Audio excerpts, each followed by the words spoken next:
ከጌታችን ከክርስቶስ ኢየሱስ ጸጋና ምሕረት ሰላምን ይሁን። ሌትና ቀን በልመናዬ ሳላቋርጥ ስለማስብህ እንደ አባቶች አድርጌ በንጹሕ ሕሊና የማመልከውን እግዚአብሔርን አመሰግናለሁ። እንባህን እያሰብኩ በደስታ ሞላ ዘንድ ላይ እናፍቃለሁ። በአንተ ያለውን ግብዝነት የሌለበትን እምነትህን አስባለሁ። ይህም እምነት ቀድሞ በአያትህ በሎይድ በእናትህም በኤውንቄ ነበረባቸው፣ በአንተም ደግሞ እንዳለ ተረድቻለሁ።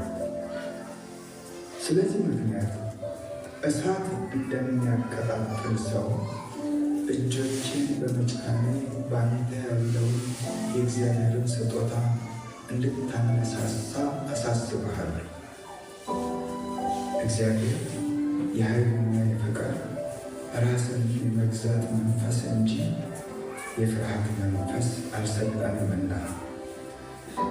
እንግዲህ በጌታችን ምስክርነት ወይም በእስረኛው በእኔ አትፈር፣ ነገር ግን እንደ እግዚአብሔር ኃይል መጠን ስለ ወንጌል አብረኸኝ መከራን ተቀበል።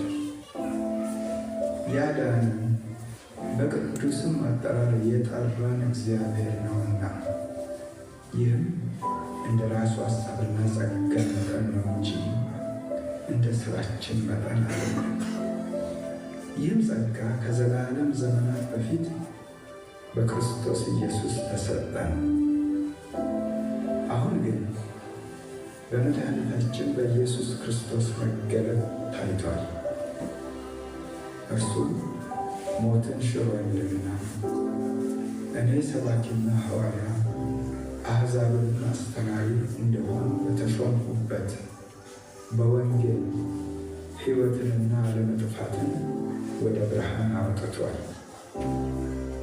ስለዚህ ምክንያት ይህን መከራ ደግሞ ተቀብያለሁ፣ ነገር ግን አላፍርበትም።